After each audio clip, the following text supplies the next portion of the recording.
Hey guys, and welcome to my channel. Today I want to talk to you about this radio, BetaFPV LiteRadio 2, I think that's what they call it.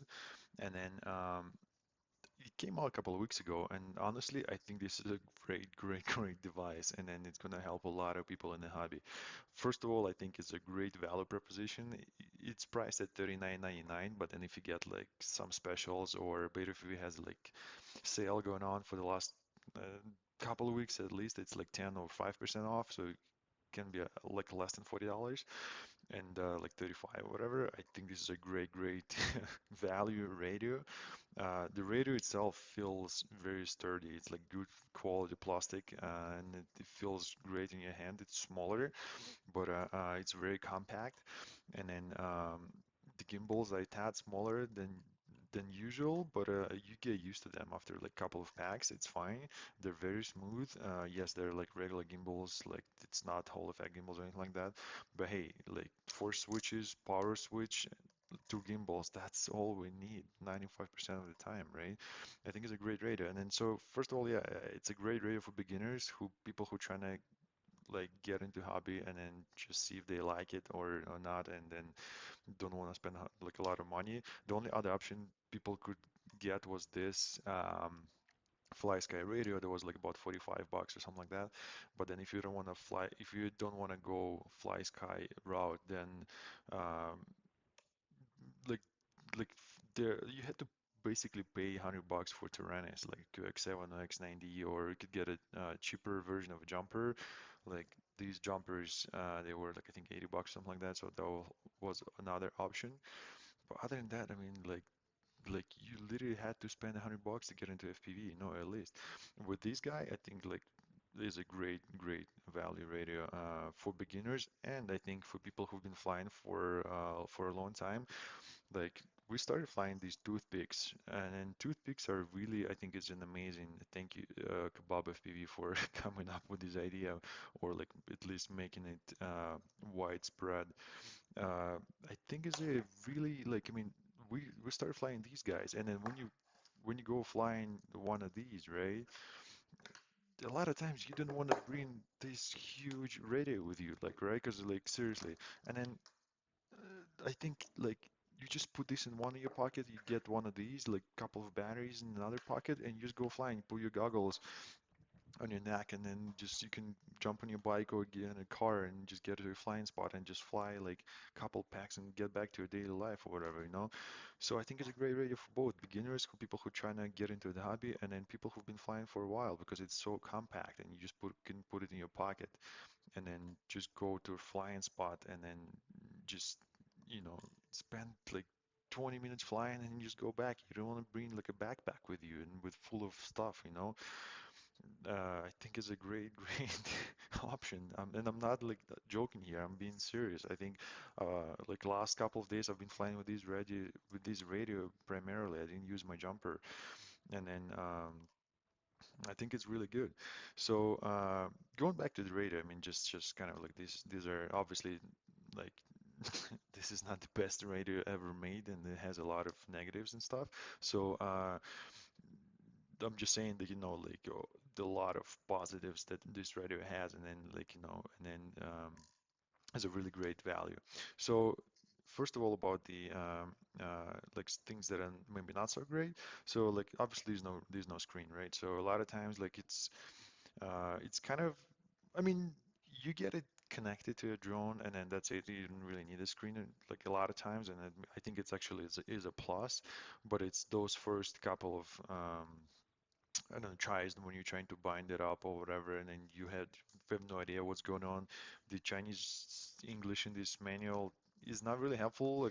Like in specifically, I tried to change from D8 to D16 mode, and then this the instructions they say like like hold the bind button and then press this, and then it just turns off, right? I'm like, wait a second, like what do you guys mean? But then like so you hold bind, and then as you hold it, you turn the radio on, and then that's how it changes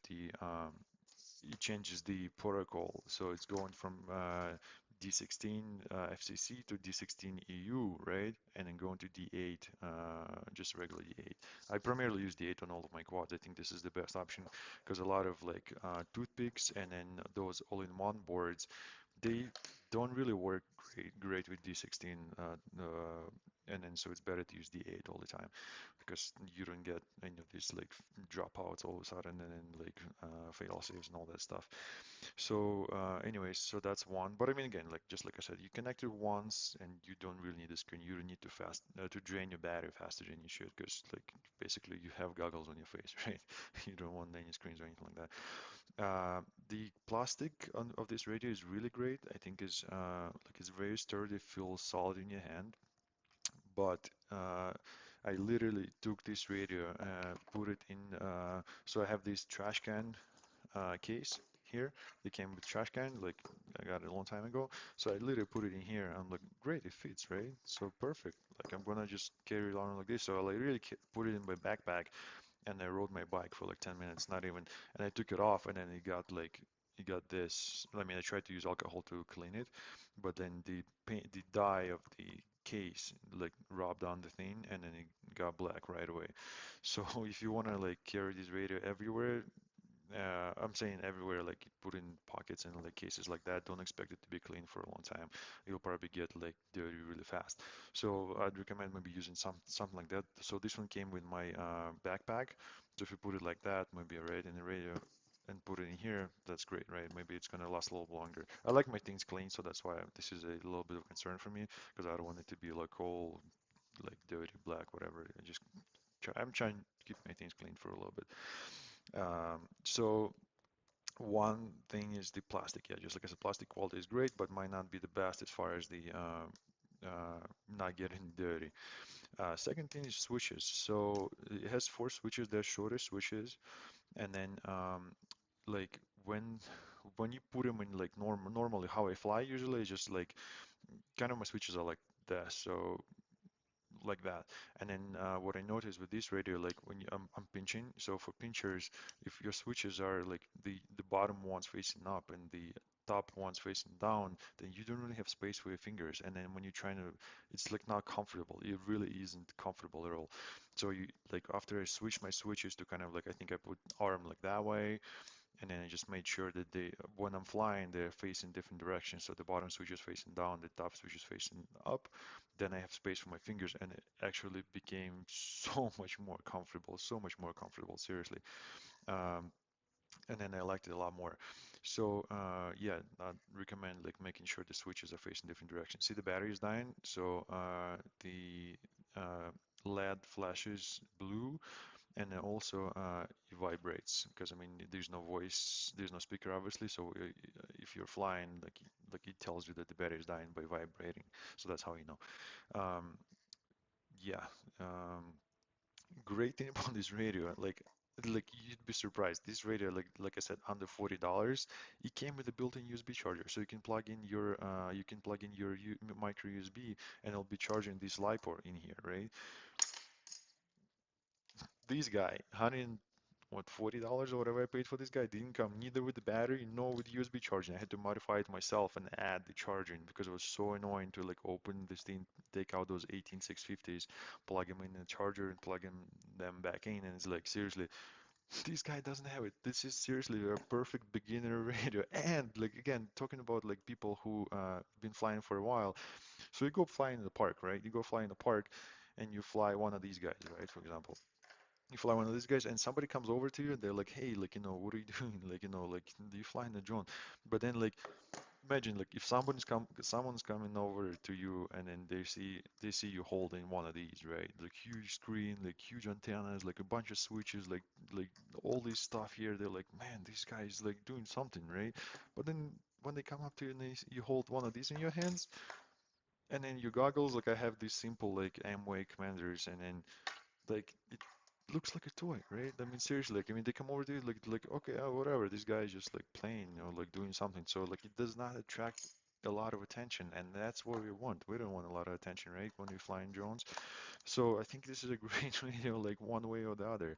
So I think other than the battery life, but again, like if you fly in toothpicks, you have probably a bunch of like these 2S batteries, right? So you can just plug in like like one of your battery that you flew and then still has some power left. You just plug it in and like finish your flying. Um, yeah, I think again, like for the fact that it's so compact, for the fact that it's so cheap, and it has a built-in USB charger, uh, D8, D16 mode, fine, decent quality gimbals and plastic. I think this is a great option, guys. I mean, if even if you have another radio, I think it's a good one to just if you go traveling, just throw it in your pocket or in your backpack. It just doesn't take a lot of space, and then a lot of times for me, I just don't want to like go flying if I'm on the way somewhere else and I would have like 10 15 minutes to fly. I'm like, "Ah, come on, I have to bring all this stuff, like I have to bring my backpack, my radio, all the batteries." Now I'm like looking at it completely different. I'm just grabbing one of these, grabbing one of these, grabbing one of that, and that's it, right? And then you can go flying. It all fits in your pockets. Like you don't even need to carry a backpack. So yeah, that's it. Yeah, I would totally recommend picking one of these up. One thing I wanted to bring up also, I did have an issue with modular, like this guy. So I was able to connect uh, the radio to Modulo 6, but then on Betaflight screen, when you turn your sticks, right, like you can see in the receiver tab, like they're all moving around. But when you try flying, so I was able to do throttle, right, and then yaw is working fine. But when you do pitch and roll, like the quad would just wouldn't do anything. So I don't know if it's the radio or if it's the module or something happened to it, but I haven't figured that out yet. So if you guys had an issue like that, please go ahead and feel free to drop a line in comments. Maybe let me know what's going on. Yeah, I haven't figured that out yet. Other than that, I think is a great option. Okay, thank you very much, guys, for tuning in, watching this video, and I'll talk to you next one. Peace.